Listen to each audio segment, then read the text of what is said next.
Welcome to the Invite Health podcast, where our degreed healthcare professionals are excited to offer you the most important health and wellness information you need to make informed choices about your health. You can learn more about the products discussed in each of these episodes and all that Invite Health has to offer at www.invitehealth.com/podcast. First-time customers can use promo code podcast at checkout for an additional 15% off your first purchase. Let's get started. Glucosamine and Chondroitin are two well-known nutritional supplements. They're typically used for arthritis pain, and according to the data, they really work. But there's a caveat. They have to be very high quality as far as the ingredient. They've been shown to help with pain, stiffness, the function of the knee, the arthritic knee, range of motion, which is how far you can bend your knee without pain, walking further on a treadmill more comfortable walking up and down the stairs. Quality of life actually improves. So pain is going down, quality of life is improving, function is improving, that's all good. They've even been compared to NSAIDs. NSAIDs are drugs typically used for arthritis and inflammation. Like ibuprofen and naproxen and celecoxib. They've been compared with celecoxib, which is the generic form of Celebrex, 2 times, and they worked as well as Celebrex. And they help with moderate to severe pain. They don't really do anything for very mild pain. Moderate to severe pain. And most of these studies were done in the U.S., in many different academic research institutions or up in Canada. But now the evidence is showing why this might be. Now, as far as it goes for the knee and for the joint, if they're high quality, very pure supplements of glucosamine and chondroitin, they help with inflammation in the knee, but they also become part of the joint structure. The cartilage in the joint is mostly made out of collagen, and apparently these proteoglycans, the glucosamine and chondroitin, get inserted inside the collagen, and they help address microabrasions and microtears in the knee joint, inflammation, swelling of the knee, pain, stiffness, as we mentioned before. But now they're doing independent studies looking simply at inflammation, because chronic inflammation throughout the body is very dangerous. It could be very dangerous. And of course, that kind of inflammation can lend itself to cancers. So now they're showing that glucosamine and chondroitin may have ability to shield us from several cancers, and do it to a fairly good degree. So hi, my name is Jerry Hickey. I'm a nutritional pharmacist. I'm also the Chief Scientific Officer over here at Invite Health. Today we're talking about glucosamine and chondroitin, possibly helping to decrease the risk of cancers. So let's start off with a study looking at systemic inflammation. It's in PLOS One, which is a great American set of journals. It's from the Fred Hutchinson Cancer Research Center, that would be in Seattle, Harvard School of Public Health, which of course is in Boston, and Vanderbilt University School of Medicine, which is in Nashville. So it's a good journal and top drawer academic research institutions. And it's a randomized, double-blind, placebo-controlled human clinical trial. It's a crossover study, which I always love. It adds an extra layer of evidence and strengthens that evidence.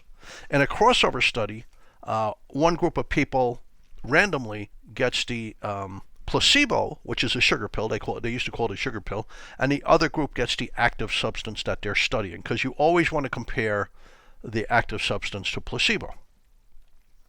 And then they have a washout period where nobody takes either product, and then they switch them over. So the people who previously had the placebo are now getting glucosamine and chondroitin in this particular study, and the people who were on glucosamine and chondroitin in the second part of the study are now getting placebo. So once again, that kind of increases the weight of the evidence, the weight of it being real. So a randomized, double-blind, placebo-controlled crossover study. We're talking Harvard, we're talking Vanderbilt University, we're talking the Fred Hutchinson Cancer Research Center. So there's no joking around here. And it's healthy men and women. They got either placebo or glucosamine and chondroitin for 1 month. Then there was a washout, and they were crossed over. And they looked at inflammatory markers, and this is really important. Chronic systemic inflammation is dangerous. Like if you had chronic systemic inflammation and then you get COVID-19 or the flu on top of it, it makes those infections more dangerous. But chronic systemic inflammation is involved with many diseases, including Alzheimer's disease, including cancers, including heart disease, including diabetes. So they looked at a group of inflammatory biomarkers. Biomarkers are things in your blood that represent something. In this case, inflammation. They looked at C-reactive protein. They looked at interleukin-6. I'll explain these as we go on. Tumor necrosis factors 1 and 2. And they looked at something called F2 isoprostanes. Now, I don't know why they looked at that. Fats in the body called prostaglandins get oxidized by free radicals, and then you look in the urine and you see that the level of F2 isoprostanes has gone up. So certain fats are getting oxidized. That's really not a marker of inflammation as much as it's a marker of antioxidants versus free radicals. Do you have enough antioxidants in your body? So I don't know why they looked at that, but it was interesting that they threw it in, and it's a good thing to study anyway. But glucosamine and chondroitin are not antioxidants. They're anti-inflammatory agents. So they found that the level of CRP in the serum dropped by 23% after 1 month on glucosamine and chondroitin. Now that's a huge winner. CRP stands for C-reactive protein. It's a protein expressed from the liver when you're inflamed. So it's a proxy for inflammation. And when it goes down, that means inflammation is going down, systemic inflammation. For instance, people with severe cancer who have highly elevated CRP, that's a very bad sign for survival. And people with infections with very elevated CRP, that's not a good thing. So lowering CRP by 23% is excellent because that's really good for the heart and the brain and the kidneys and everything. Now, they also found that the interleukin-6 dropped. That's another great finding. Interleukin-6 is a cytokine, a chemical messenger in the immune system, and it creates inflammation. It engenders inflammation. For instance, that cytokine storm they talk about with COVID-19 is largely dependent on the expression of interleukin-6. So if you could dampen interleukin-6 release, well, that's going to help protect the lungs of people with COVID-19 if they get into the ICU, because that's where the major battle typically is fought with COVID-19. So here we have Harvard, Vanderbilt University, and the Fred Hutchinson Cancer Research Center, N+1, saying, hey, glucosamine and chondroitin is real.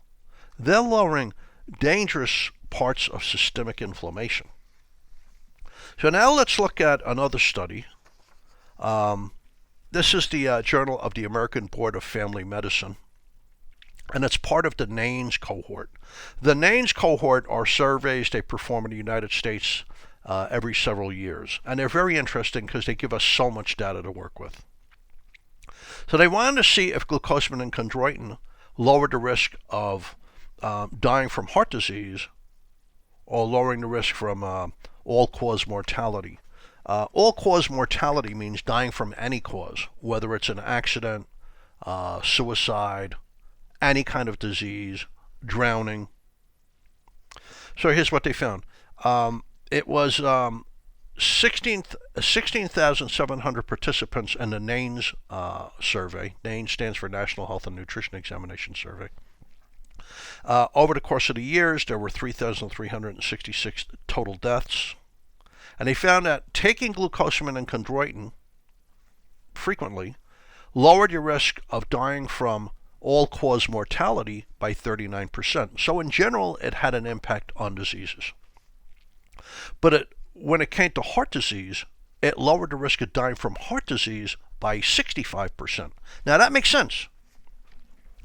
I said in a previous study from Harvard and Vanderbilt and the Fred Hutchinson Cancer Research Center that was published in PLOS ONE that glucosamine and chondroitin, high quality, they're using high quality in these studies, lowers systemic inflammation, interleukin-6, and C-reactive protein, which is CRP. You get these levels tested in your blood test. You can add them to your blood test. I get CRP checked twice a year because I want to make sure I'm not inflamed. That's very important finding in a person in my age group. I'm going to be 67 in a couple of months. So, and my CRP is all the way down. I have no inflammation. But in any event, CRP is intimately involved with heart disease. If your CRP level is elevated, you're laying down plaque in the arteries. You're laying down cholesterol, waxy plaque in the arteries. And if it's over a certain level, then not only are you developing hardening of the arteries, but the plaque is highly inflamed and likely to rupture and create a life-ending stroke or heart attack or a pulmonary embolism or a deep vein thrombosis, what you get down by your pelvis.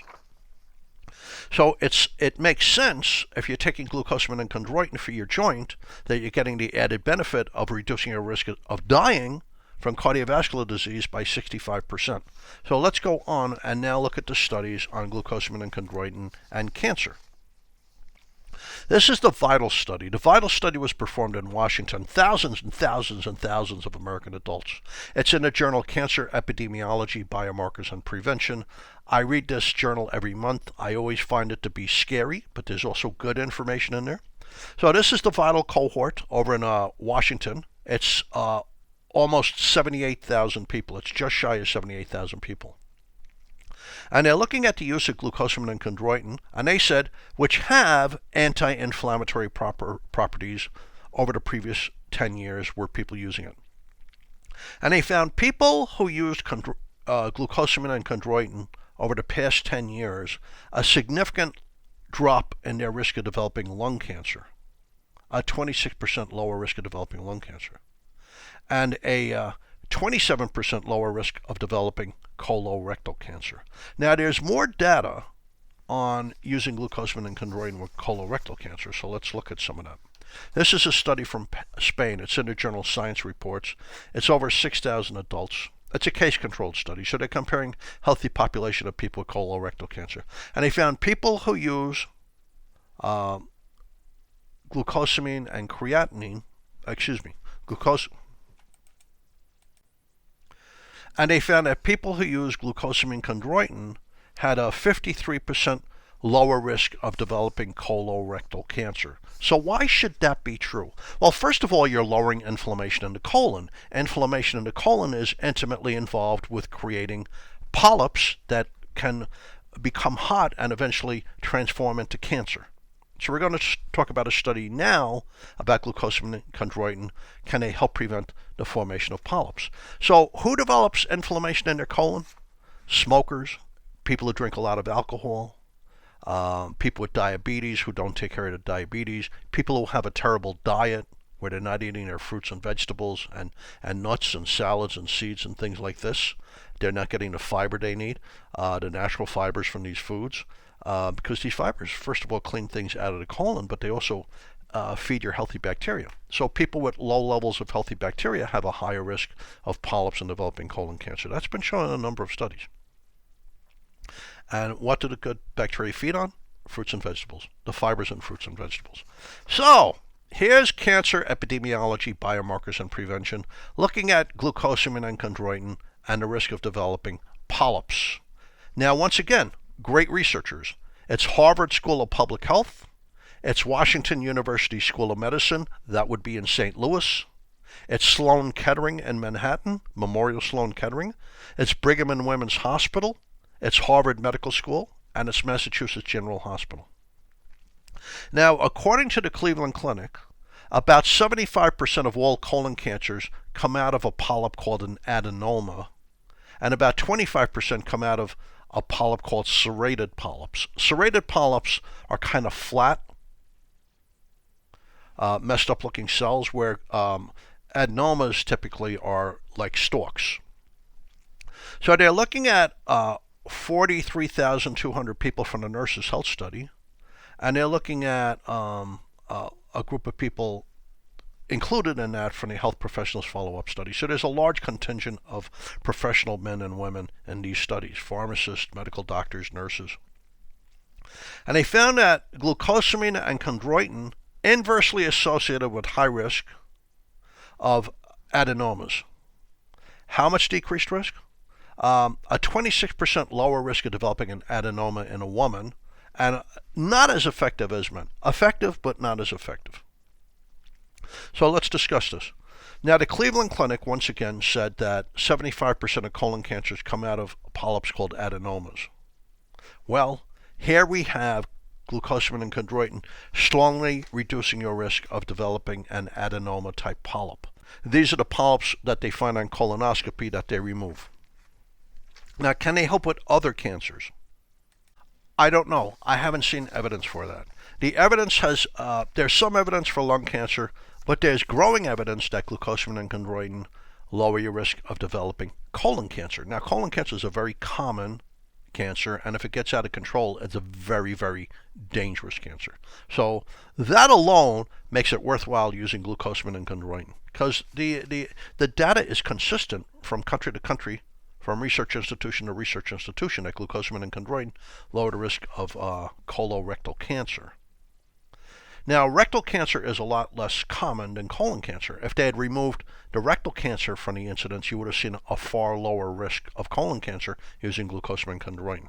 But they always group colon cancer and rectal cancer. I wish they wouldn't. Because once again, colon cancer is a lot more common, and the data would be much stronger in preventing colon cancer if they had just isolated that from rectal cancer. So, but also the data shows from Harvard and these other research institutions that glucosamine and chondroitin lower your risk of dying from heart disease strongly. So they're worth taking. Even if you don't have arthritis, it's worth taking 1 or 2 tablets a day with your food. Always take it with food. And you have to get a really high quality glucosamine and chondroitin. So thank you for tuning into the Invite Health Podcast. You can find all of our episodes for free any place you listen to your podcast, or you could just visit invitehealth.com. On our cover page, scan down, you'll see the icon for podcast. We have over 200 at this point up on our website. Please subscribe and please leave me a review. And also Amanda Williams, Dr. Amanda Williams, shares the docket for creating these podcasts. You can also follow us on Facebook, Twitter, and Instagram at Invite Health. Hope to see you another time on another episode of the Invite Health Podcast. Thank you so much for listening.